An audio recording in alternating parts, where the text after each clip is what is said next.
Muy buenos días, estimados amigos del grupo Radio Estéreo Mairán. Hoy es sábado 27 de febrero de 2021 y es un grato placer darles la más cordial bienvenida esta mañana de historia. Gracias, muchas gracias por la oportunidad de convivir a través de esta pasión. Soy Luis Alberto Vázquez Álvarez. Concluida la conquista, órdenes monásticas y fuerzas militares de los conquistadores de los españoles se extendieron por todo el territorio del virreinato de la Nueva España para fundar poblaciones. Al extenso norte, generalmente desértico, se hicieron acompañar además de algunos grupos indígenas que habían sido sus aliados en la lucha contra los mexicas. Los tlaxcaltecas, su llegada a Coahuila. Ese es nuestro tema de hoy. Y recuerden, distinguidas damas y caballeros amantes de la historia, que para nosotros escuchar sus opiniones nos enaltece, eleva nuestra calidad humana. Lo que ustedes decidan compartirnos es muy valioso. Por ello les invitamos a que con toda confianza nos brinden su visión del tema y nos honren con ella.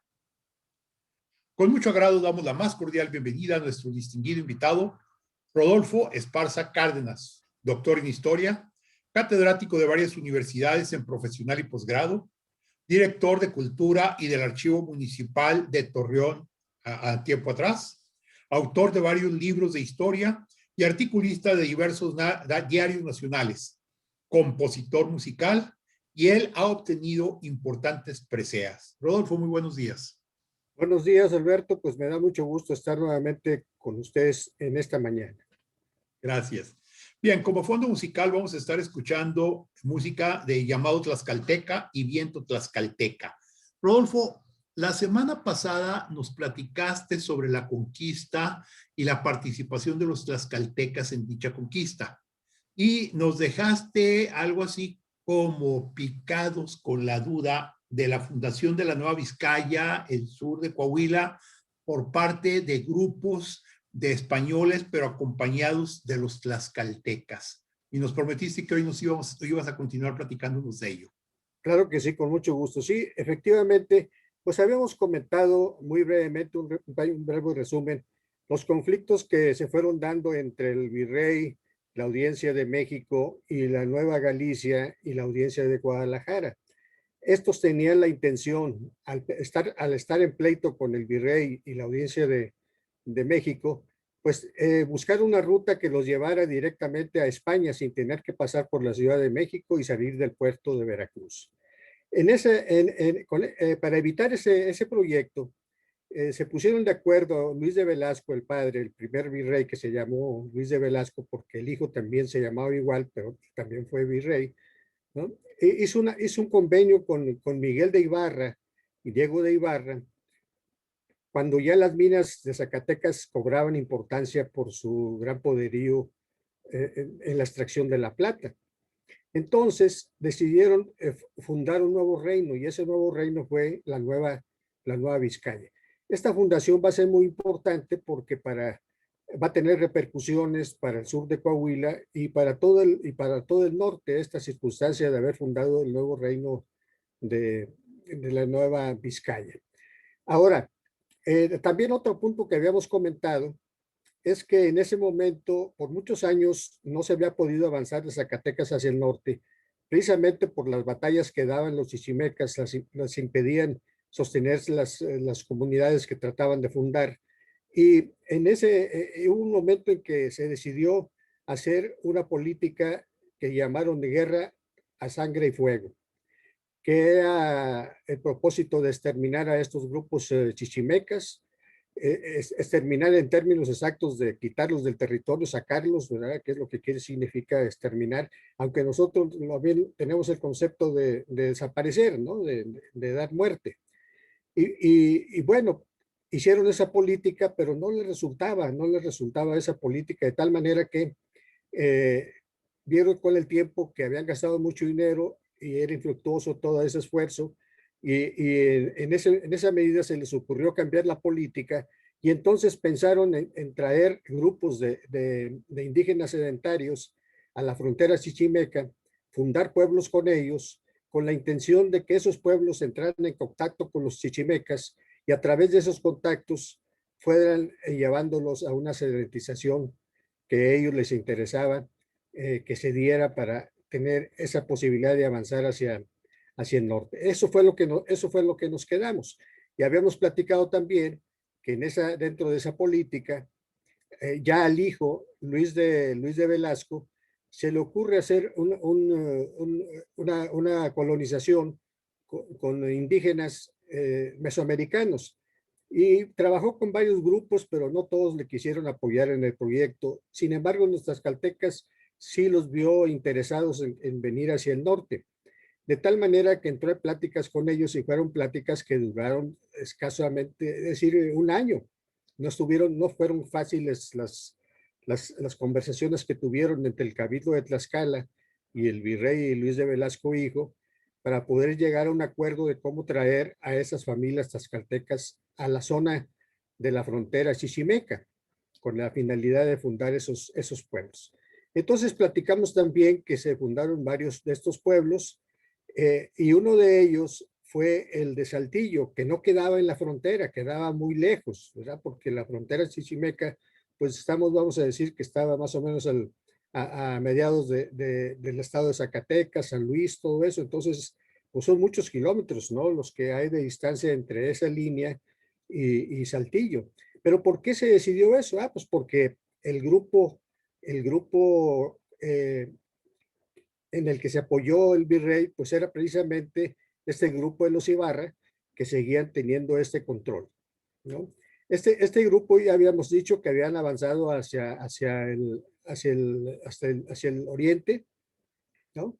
Y habían ya dominado ciertos territorios del sur de Coahuila, habían fundado Saltillo, habían fundado Monterrey, pero estaban en un momento muy difícil porque no se sostenían esas comunidades. Y entonces el gobernador Dios de Loza decide enviar un grupo de tlaxcaltecas a fundar un pueblo enfrente de la villa de Santiago del Saltillo. Hasta ahí llegamos. Entonces vamos a continuar con este mismo relato para poder entender, primero, recordar que para poder hacer esta negociación que tardó un año, el virrey platicó con el cabildo de Tlaxcala y les ofreció, dadas las peticiones que ellos hacían, les ofreció firmar unas capitulaciones. Las capitulaciones eran unos contratos que generalmente hacía la corona o el virrey con particulares. Pero estas capitulaciones son muy importantes porque por primera vez las firmó el virrey con un cabildo indígena. Y ahí los tlaxcaltecas pusieron una serie de condiciones que cuando uno las lee con cuidado, lo que reflejan es que trataron de recuperar todas aquellas ventajas que tuvieron en un principio cuando hicieron la alianza con Cortés. Y por eso batallaron, porque por ejemplo les decía, queremos que los tlaxcaltecas sean hidalgos, hijos de algo, ¿verdad? Que era una posición social, vamos a decirlo. Pero el virrey dijo, no, ustedes son madrineros. No, nosotros queremos ir de conquistadores. Y en esos puntos estuvieron discutiendo más.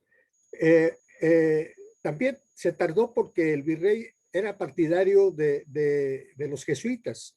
Y entonces él había pensado que quienes acompañaran a los tlaxcaltecas que vinieran a fundar estos pueblos fueran los jesuitas.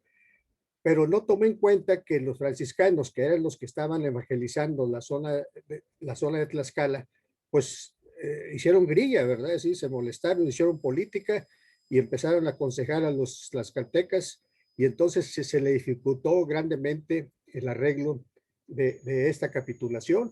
Finalmente las firmaron y en el mes de junio de 1591 parten de Tlaxcala 400 familias que vinieron a fundar pueblos a esa zona chichimeca. Y como te digo, una de esas zonas a las que vinieron, pues los mandaron a la zona de Saltillo, al Valle de Saltillo. Y aquí vamos a empezar esta plática de esta mañana. Miren, es muy importante señalar que obviamente los tlaxcaltecas cuando fundan Saltillo siguen sus rituales. Y ahorita voy a explicar. Ellos, ¿por qué? Pues porque ellos tenían el propósito de conservar su cultura.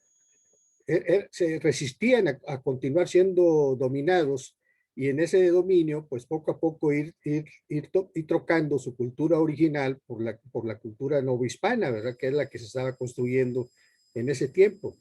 De tal manera que, por ejemplo, cuando llegan ahí, pues ellos tenían en su forma de fundar los pueblos indígenas que considerar el Altépetl. El Altépetl, que quiere decir el cerro de agua, y que era el punto central a través del cual de ahí se disponía cómo se iba a organizar la fundación de esa comunidad o de ese pueblo. Pero cuando llegan a Saltillo, pues ya estaba ocupado, los ojos de agua ya estaban ocupados por los españoles. Entonces entra Urdiñola, que es el comisionado del gobernador, a quien ya le estaban pasando la estafeta del poder de ese grupo político de la Nueva Vizcaya. Manda a Urdiñola a que funde esa colonia, Tlaxcalteca, que se va a llamar San Esteban de la Nueva Tlaxcala, porque prácticamente todas las 87 familias que llegaron a este valle provenían del señorío de San Esteban Tizatlán. Entonces, todos ellos fundan esa, por eso el escudo de Saltillo, como recupera esa presencia tlaxcalteca en su historia, pues tiene una garza, ¿verdad? Porque era el emblema del señorío de una garza blanca, era el emblema del señorío de Tizatlán. Y en ese asunto del Altépetl, de que no tenían ellos como eje de fundación de su pueblo el agua de los ojos principales, pues entran a una negociación, porque era también requisito para fundar sus pueblos que los pueblos colindantes con ellos le cedieran la mayor parte del agua. Y entonces Urdiñola tarda en negociar con los españoles que estaban ahí, y finalmente les acuerdan darles 3/4 partes del agua que tenían los tlaxcaltecas. Al principio pues parecía que todo iba bien, después hubo dificultades, tuvo que hacer valer su autoridad de Urdiñola, quitó al capitán mayor, puso uno propio, y bueno, y entonces también al establecer las tierras que iban a ser entregadas a los tlaxcaltecas, pues también fue parte de las negociaciones con ellos. Y entonces ya deciden la ubicación de dónde van a ser situados estos 87 familias, y deciden que va a estar enfrente de la Villa de Santiago. Eso es una violación a las ordenanzas, porque tenía que mediar 5 leguas. Pero Urdiñola, seguramente presionado por los tlaxcaltecas, pues decide fundar el pueblo en donde nada más mediaba una acequia, que hoy es la calle de Allende. El que conoce Saltillo, pues puede decir, del lado donde está el Palacio de Gobierno, vamos a decir, la catedral era el pueblo español, y el lado contrario, rumbo al Cerro del Pueblo, y de ahí hasta Ramos Arizpe, hasta allá, hasta el norte, ¿verdad? Hasta allá llegando a Ramos Arizpe, fueron las tierras que se les dieron a los tlaxcaltecas. Ellos fundaron ahí 5 barrios, y esos barrios tiene que ver también con la forma de fundar sus pueblos, porque ellos tenían un sistema vigesimal, y entonces los pueblos que fundaban siempre los hacían de 20 en 20 familias. Claro que después crecían, pero la fundación era esa. Entonces hacen esos barrios, fundan esos barrios que los nombres originales de los primeros no se tiene preciso, porque se perdió un poco con el tiempo. Después, ya en los libros de bautizo, cuando asentaban de dónde venían los niños que eran bautizados, pues ya empiezan a aparecer los nombres de los barrios, pero no son de los primeros años, de tal manera que no se sabe si esos barrios que ahí se registran eran los nombres originales de los que fundaron, o fueron cambiando con el tiempo. Y bueno, entonces vamos a dejar hasta aquí, interrumpimos para luego continuar, Alberto. Sí, muchas gracias, Rodolfo. Vamos a hacer una breve pausa. Muy interesante esta relación que nos haces, la combinación de una sola ciudad entre los pueblos indígenas que llegaban y lo que eran hacer los españoles. Vamos a la pausa y continuamos. Regresamos a Diálogos con la Historia. Estamos platicando con Rodolfo Esparza Cárdenas, doctor en historia, catedrático de varias universidades, editorialista, escritor de libros de historia, una persona que realmente conoce la historia, sobre todo de la región norte de los indígenas. Y bueno, Rodolfo, una pregunta. Hace un momento, antes de pasar a la pausa, nos comentabas que la calle de Allende, como dicen en Saltillo, dividía las dos secciones de lo que venía a ser la fundación de Saltillo, particularmente la Nueva Tlaxcala, la Nueva Tlaxcala. ¿Cómo eran las relaciones vecinales entre ellos? Me refiero a lo siguiente. Es muy normal en aquella época y todavía se sigue utilizando hasta la fecha inclusive, el que se hablara de la gente de razón, que vendrían a ser los peninsulares, los blancos, los ricos y los indios, y se pensaba que había pues qué sé yo, una diferenciación muy grande, que había no solamente desde el punto de vista étnico, de color de la piel, sino de cultura y demás. ¿Cómo se manejaban esos problemas? Sí, mira, precisamente Urdiñola tarda pues unos 13 días en arreglar esto de dónde van a quedar las tierras, cuáles tierras les van a dar, le da los solares, establece dónde se va a construir la iglesia y todo eso, ¿no? Pero quedó latente el problema del agua y la relación entre el pueblo de San Esteban y la Villa del Saltillo siempre fue conflictiva. Hay muchos documentos que hablan muy tempranamente en donde los españoles dicen que los tlaxcaltecas están invadiendo sus tierras, que incluso sienten que los están rodeando, ¿no? Y eso se entiende porque si el centro del pueblo para los tlaxcaltecas era el ojo de agua, pues obviamente que lo que querían era tener el ojo de agua, que además 3/4 partes de ese agua era de ellos, ¿no? Pues querían cumplir lo que ordenaba las tradiciones de fundar pueblos entre los indígenas.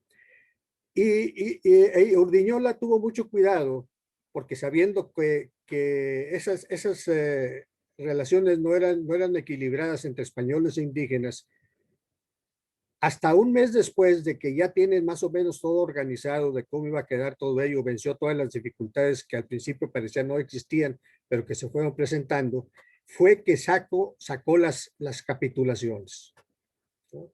Y las capitulaciones fue un baño de agua fría para los españoles, porque esas capitulaciones para los pipiltzin, que quiere decir los nobles, vamos a decir, que venían con ellos, pues les otorgaban que usaran el don, ¿no? Podían usar armas, podían montar a caballo, ¿no?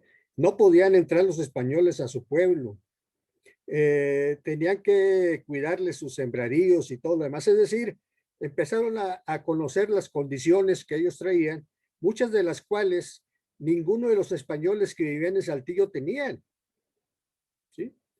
Entonces eso es muy importante, ¿no? Eso es muy importante porque con eso los tlaxcaltecas siempre estuvieron argumentando en estos conflictos que tuvieron, que duraron años y que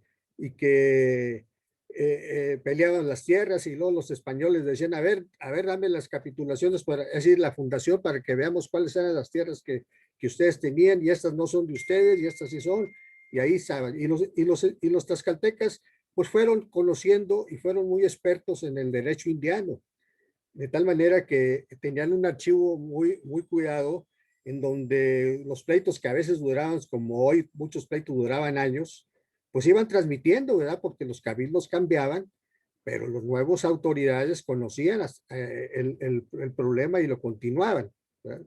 Esta continuación de los conflictos es muy importante porque ¿en qué se fundaban? Se fundaban en que ellos eran conquistadores.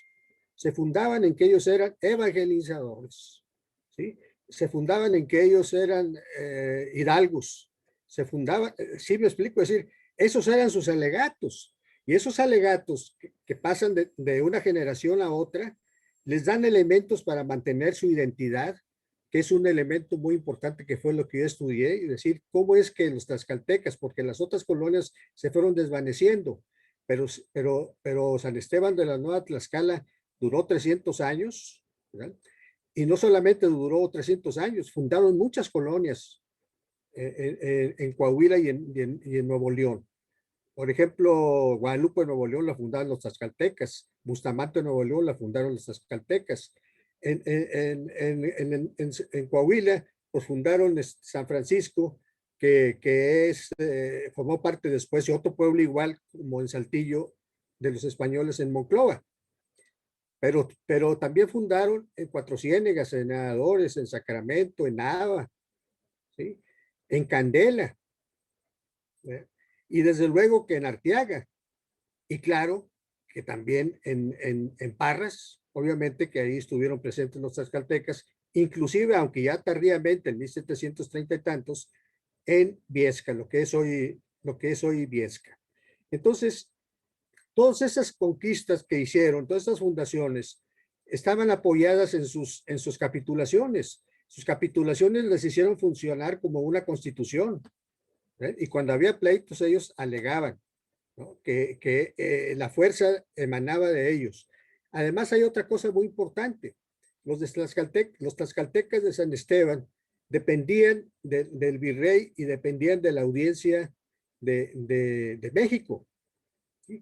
De tal manera que los españoles decían que tenían dentro de la Nueva Vizcaya una entidad de la Nueva España, ¿sí? Porque eran de donde ellos provenían, ¿verdad? Claro que ya después ya llevaron sus asuntos a Guadalajara, que está un poco más cerca, o según les convenía, iban a Guadalajara o iban a la audiencia de México. Y esto es muy importante comentarlo, porque fue constante esos pleitos, que en los primeros documentos no se nota mucho, salvo esas discusiones que tienen por tierras y aguas.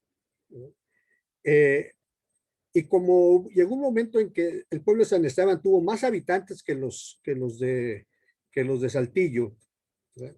Y que empezaron a fundar pueblos porque ya no cupieron, vamos a decir ahí, entonces pues van y hacen otras colonias, y obviamente que llevan pues toda su cultura, que ahorita vamos a entrar en última parte con esos detalles muy importantes que tienen que ver con esto de la identidad, ¿no? Entonces, se puede decir que cuando ya se gana la independencia de México y ya desaparecen todas las prerrogativas que nacían de las mercedes de la corona, ¿eh? Pues les cambia la situación política a ellos, ¿no? Les cambia la situación política, y ahí es donde van a notarse ya que ya los españoles usan términos despectivos respecto a ellos, cosa que no sucedía todos los otros años, porque era implícito, ¿sí me explico? Decir tlaxcaltecas ya decía que eran inferiores y que era todo lo que los españoles elaboraron como teoría para justificar la colonización y la conquista. Te decía la otra ocasión que los primeros contactos de los españoles se deslumbraron de las culturas mesoamericanas, pero luego dijeron, pues es que no podemos decir que son admirables si los estamos dominando y los estamos conquistando, ¿no? No podemos decir que sus sistemas religiosos son superestructurados, ¿verdad? Si estamos imponiendo la nuestra, ¿no? Entonces empezaron a devaluarlos y empezaron a demeritarlos, cosa que todavía nosotros hacemos, por cierto. Es decir, es una de nuestras herencias que nos dejaron, de seguir pensando que los indígenas son individuos inferiores, cuando en realidad eso no es así, porque eran culturas muy elaboradas, ¿no? Es decir, muy elaboradas, y te decía, incluso la cosmogonía, pues es cuestión de ver el Popol Vuh, ¿verdad? Y ver lo que está escrito de todo el panteón de los dioses náhuatl y los huicholes y demás, y son estupendas, son magníficas sus historias, muy complejas, ¿verdad? Por ejemplo, los españoles tenían, pues no había más que el cielo y la tierra, ¿no? No, ellos tenían 7 periodos, sí me explico, 7 espacios. Es decir, el cielo era mucho más complejo y la tierra era mucho más compleja que la visión europea, ¿no? Que mucho de ella pues se deriva de los griegos y luego ya los grecorromanos y todo eso, ¿no? Es decir, bueno, entonces, eh, con esto que estoy respondiendo a lo que tú me dices, ¿cuál fue la relación? Fue una relación muy conflictiva que te digo, no sale a flote, sino cuando ya se vuelve el México independiente, porque empiezan ahí a aparecer los insultos en los documentos, cómo los veían, cómo los trataban. Salen a la luz que había siempre pleitos de sangre, inclusive, ¿verdad? Donde había hechos de sangre entre unos y otros. Y, y eso fue toda su historia. Pero para los tlaxcaltecas esta historia se constituyó en un recurso para precisamente mantener su identidad, ¿no? Mantener su pueblo íntegro, y lo lograron hacer de muchas maneras, aunque también trataron de diferenciarse. Por ejemplo, eh, ellos rechazaron la cuadrícula española, que era un recurso de colonización. Llegar y decir, aquí se hace un pueblo con una plaza central, los poderes de un lado, la iglesia de otro, etcétera, etcétera. No, los indígenas fundaban sus pueblos y ahí mismo en sus viviendas tenían sus milpas, cosa que no pasaba en el pueblo español. Ellos sembraban fuera del lugar donde estaban las casas y las calles, y sí tenían sus huertos, obviamente, los tlaxcaltecas también, pero además sembraban y todo. Entonces, imagínate tú ver una ciudad cuadriculada, la parte española, y la otra toda desordenada, ¿sí? Con las huertas, ¿verdad? Y las calles, los callejones eran sus calles, y al mismo tiempo eran donde iban las acequias y todo eso, ¿no? Entonces, si uno fuera ahorita a ver las dos, desde el cerro del pueblo, vamos a decir, uno viera el valle, hubiera notado que esos dos pueblos eran totalmente distintos. Es decir, no, ahí se notaba que esa identidad, ese intento de reproducir su lugar de origen en Saltillo, lo lograron hacer, ¿no? Entonces, esto es muy importante porque nos explica por qué duraron los tlaxcaltecas casi 300 años ahí, ¿no? Y no perdieron su idioma. Esa es otra cosa que ahorita me preguntabas, no perdieron su idioma.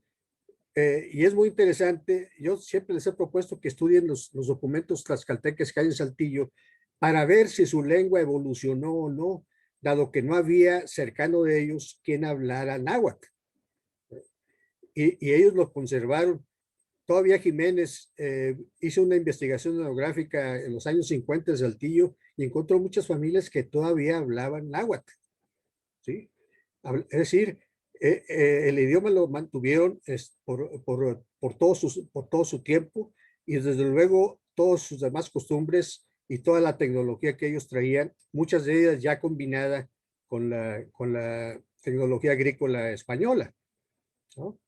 Que ahorita en el otro párrafo vamos a hablar de estos dos elementos que tienen que ver con los altares religiosos que en un momento tenían los indígenas, y otro elemento ahí que vamos a abordar que tiene que ver con los testamentos, ¿no? Eh, uno, uno, Te iba a uno, preguntar, Rodolfo, sí, en esta experiencia que tú has tenido, ¿todavía podríamos encontrar ahorita algunos grupos indígenas que hablen el náhuatl en, digamos, siglo XXI, en estas regiones que mencionaste de Coahuila? no creo. Mira, las familias que muchas todavía dicen, pues yo soy descendiente de Tlaxcalteca, ¿verdad? Aquí vivió en Torreón Raimundo de la Cruz López, por ejemplo, que es uno de los poetas de aquí de Torreón. No sé si has oído hablar de él, el Claro, licenciado el poeta Raimundo de del la pueblo. poeta del pueblo. Pues él era orgullosamente tlaxcalteca y en todos lados lo decía que era tlaxcalteca, ¿sí? Entonces, te quiero decir que que ese sentimiento antitlaxcalteca que estuvo oculto por mucho tiempo, sale a flote después de la época independiente. Y entonces ya la resistencia que habían presentado los tlaxcaltecas fue modificándose cuando cambian las leyes mexicanas, porque tuvieron que hacer cambio. Es decir, los títulos de propiedad que les dio el rey, pues ya no servían. ¿Verdad? Y ahí fue aprovechado por los de la villa para hacer 1000 tranzas, ¿verdad? Para poder irlos doblegando poco a poco. Ya en 1730 y tantos les quitan el agua, aquellas 3/4 partes de que tenían derecho, ¿verdad? Les quitan el agua y se invierte el proceso. Les dejaron una 1/4 parte de ellos y que regalan sus tierras, pero nada más en la noche, por ejemplo, ¿no? O sea, estuvieron haciendo muchas formas de irlos minando pues en sus poderías, en sus capacidades, y hasta que finalmente lo lograron al final, pero estamos hablando de 1870 y tantos, 1700, sí, 1780, cuando ya lograron vencer porque les desaparecieron su cabildo, los obligaron a que hicieran una sola ciudad con los de Saltillo, obviamente que les quitaron sus archivos y demás, ¿verdad? Los desbarataron. Muchos de ellos, muchos españoles de cuyas familias actuales descienden, pues hicieron mil trucos. Ahí se ven en los documentos para quitarles sus tierras, etcétera, etcétera, y se hicieron ricos a costa de la riqueza de las tierras tlaxcaltecas, que los mismos observadores españoles decían que era una tierra transformada, porque así es, ¿verdad? Hay uno que dice, los españoles no siembran ni un árbol, y los tlaxcaltecas es un vergel, el pueblo tlaxcalteca, ¿no?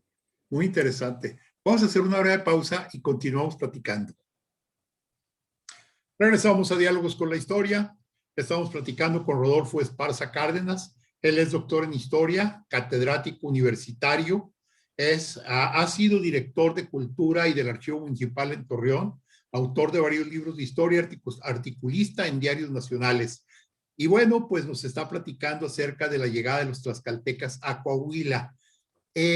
Después de todo lo que nos has comentado, Rodolfo, ¿cuáles podríamos encontrar que fueron las aportaciones, las ganancias, el valor agregado que dejaron los tlaxcaltecas, pues en la agricultura, en la vida, en la forma de ser del norte de México? Sí, cómo no, mira, es muy importante tu pregunta. Lo primero que pudiéramos decir es que los tlaxcaltecas, desde luego que ya habían vivido 70 años en el contacto con los españoles. Ya habían en su tierra, en Tlaxcala, ya habían adoptado muchos de la agricultura europea, por ejemplo, el cultivo de frutales. Todo el cultivo de frutales, aparte de que se trajeron los magueyes acá, que no existían, todo lo que aprendieron del cultivo de la manzana, del perón, de la higuera, de la granada, de los duraznos, etcétera, etcétera, pues la traen al norte. Ellos eran expertos agricultores, porque ya habíamos comentado que Tlaxcala, quien lo conozca, pues es un lugar montañoso, de muchas cañadas, de muchos barrancos, y tuvieron que idear técnicas agrícolas muy importantes, de tal manera que eran expertos agricultores, y eso les valió mucho, porque digamos que eran los ingenieros del norte, ¿verdad? Eran contratados, hay muchas constancias de que eran contratados para que les fueran a hacer sus sistemas de riego, tanto en los pueblos de Coahuila, inclusive en Texas y en Nuevo México, ¿no? Es decir, hasta allá iban y contrataban a los tlaxcaltecas para que les diseñaran sus sistemas de riego, ¿verdad? Acá inventaron las acequias sombradas, como los vemos en Parras, ¿verdad? Usted ve la acequia y ahí están los árboles protegiendo el agua precisamente de la evaporación, ¿no? Es decir, se las ingeniaron pues para hacer una serie de cosas que a lo largo pues todavía en Saltillo perdura, ¿verdad? Porque en todos los pueblos, casi, no nomás Saltillo, en todos los pueblos tlaxcaltecas, si tú los visitas, los que te dije, vas a encontrar que hacen vinos, que hacen mermeladas, que hacen cajetas, ¿sí? Es decir, que en Bustamante, por ejemplo, hacen pan de pulque, ¿no? Así como en Ramos y en Saltillo, ¿sí? Es decir, tenemos muchos elementos que todavía se conservan, ¿no? Que fueron los que ellos asentaron en estas tierras. Pero todo lo más significativo que a mí me parece es que nos dejaron una lección de cómo construir la identidad que hoy nos haría mucha falta a nosotros, ¿no? Por ejemplo, sus testamentos, Alberto, a pesar de que ya hablaban castellano, siempre los escribieron en náhuatl. Entonces hay testamentos que son la mayoría de los documentos en náhuatl en el archivo de Saltillo, ¿verdad? Que muy antiguos o más recientes, ya la fecha que te digo, ya casi al final de que ellos estaban viviendo como comunidad tlaxcalteca, ¿no? Los escribían en náhuatl. Es muy interesante esto, ¿verdad? En primer lugar, el testamento español es secreto todavía, ¿verdad? Tú todavía haces tu testamento y nadie sabe hasta que te mueres, ¿no? Pero ellos no. Ellos hacían los testamentos en frente de las autoridades del cabildo y lo dictaban en náhuatl, ¿sí?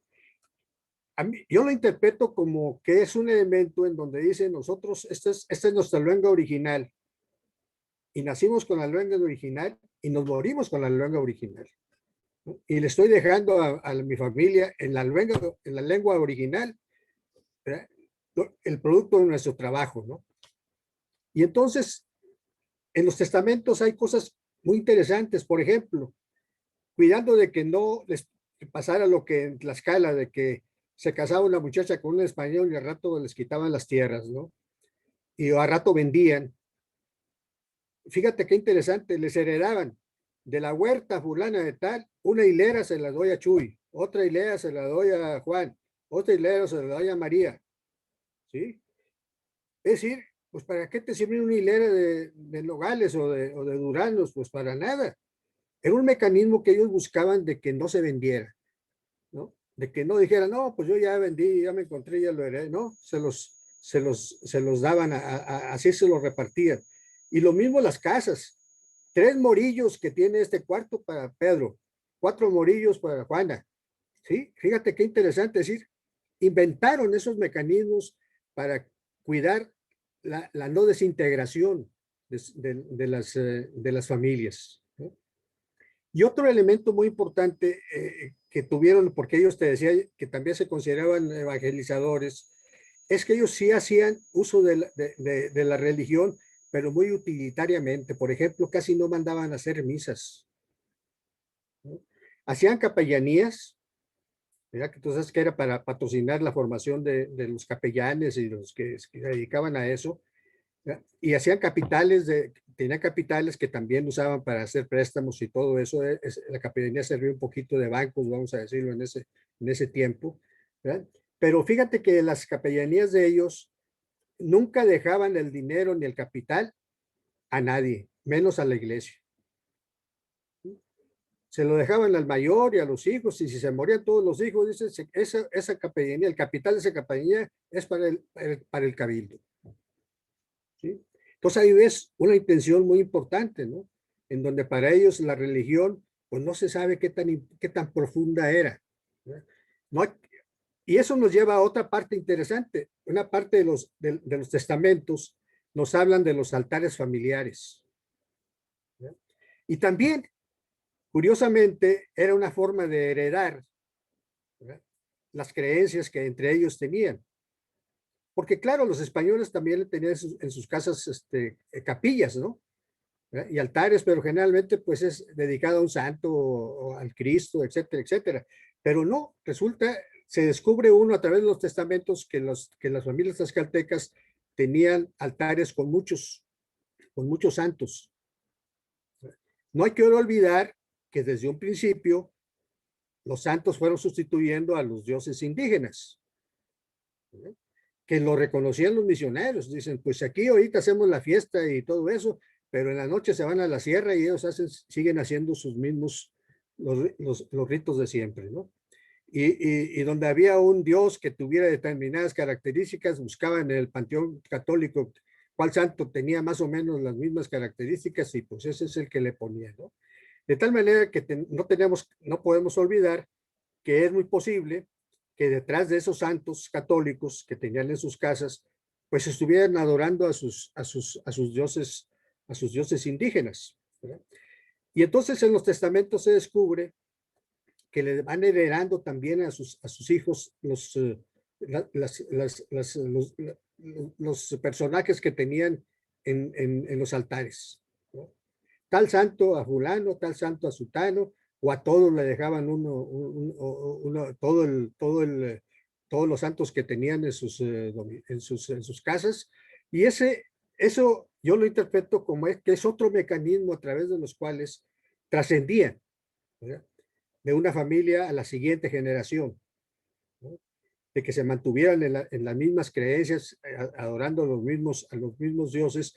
Y como esas eran capillas íntimas, ¿no?, familiares, pues solamente ellos sabían lo que pasaba ahí, ¿sí? Iban a la iglesia, iban a todo, y lo que tú quieras, ¿verdad? Pero ellos en su intimidad tenían sus propias creencias, y eso es común, porque en todos los testamentos aparecen que, así como heredan las propiedades, heredan las figuras de sus altares, ¿no? Entonces, fíjate qué interesante estos mecanismos a través de los cuales ellos con el tiempo fueron construyendo todas esas vías que les permitían mantener la cohesión de su grupo, ¿eh? Y eran estrictos. Hay unos documentos ahí que hablan de que una chica se casó con uno de Saltillo, ¿no?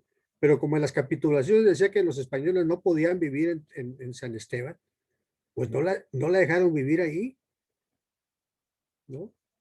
Tenía sus propiedades y todo, pero no la dejaron, y ahí está escrito, estipulado, que no podía vivir esa muchacha en San Esteban, porque se casó con un saltillense, era mestizo, quién sabe qué sería, ¿no? Pero el hecho de no ser tlaxcalteca la excluía, ¿verdad?, y no la dejaron vivir en la comunidad. Entonces, fíjate qué interesante, ¿no? Todos estos mecanismos, los testamentos, los altares familiares, ese escribir sus testamentos en náhuatl, que como te digo, era como cerrar el círculo, ¿no? Nací Sí. náhuatl, nací indígena y me morí indígena, ¿no? Y qué mayor elemento, qué mayor elemento que la lengua materna, ¿sí? Lo que simbolizaba la lengua materna para ellos, ¿no? De tal manera que es muy interesante ese fenómeno, porque pues ya ellos aprendieron castellano desde muy temprano, todos hablaban castellano, pero en su pueblo hablaban náhuatl, ¿verdad? Y hay muchos elementos que demuestran que los saltillenses tuvieron que aprender a hablar náhuatl, ¿no?, Sí.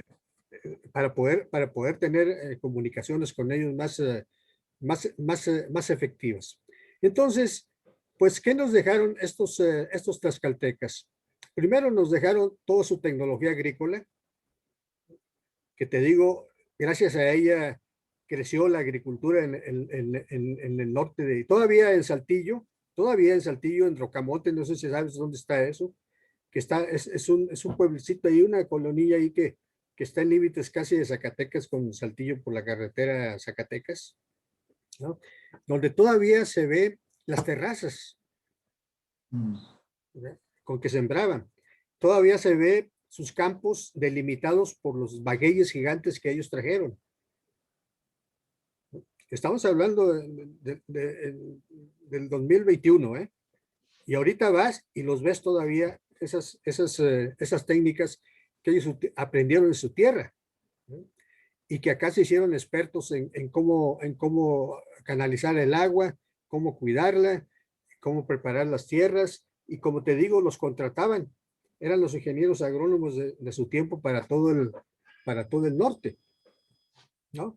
Entonces, aparte del zarape y el plan de pulque y todo eso, pues bueno, eh, eh, todavía cuando yo era niño, cuando vivía en Saltillo, cuando estuviese el Cerro del Pueblo, la mitad de la ciudad, lo que era el pueblo tlaxcalteca, estaba lleno de huertas todavía.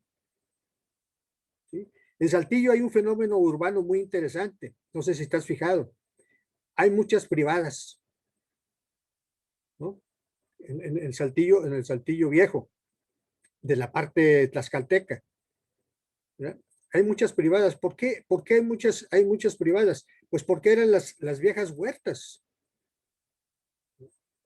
que cuando ya entraron los dueños españoles o mestizos que se apropiaron de esas tierras tlaxcaltecas, pues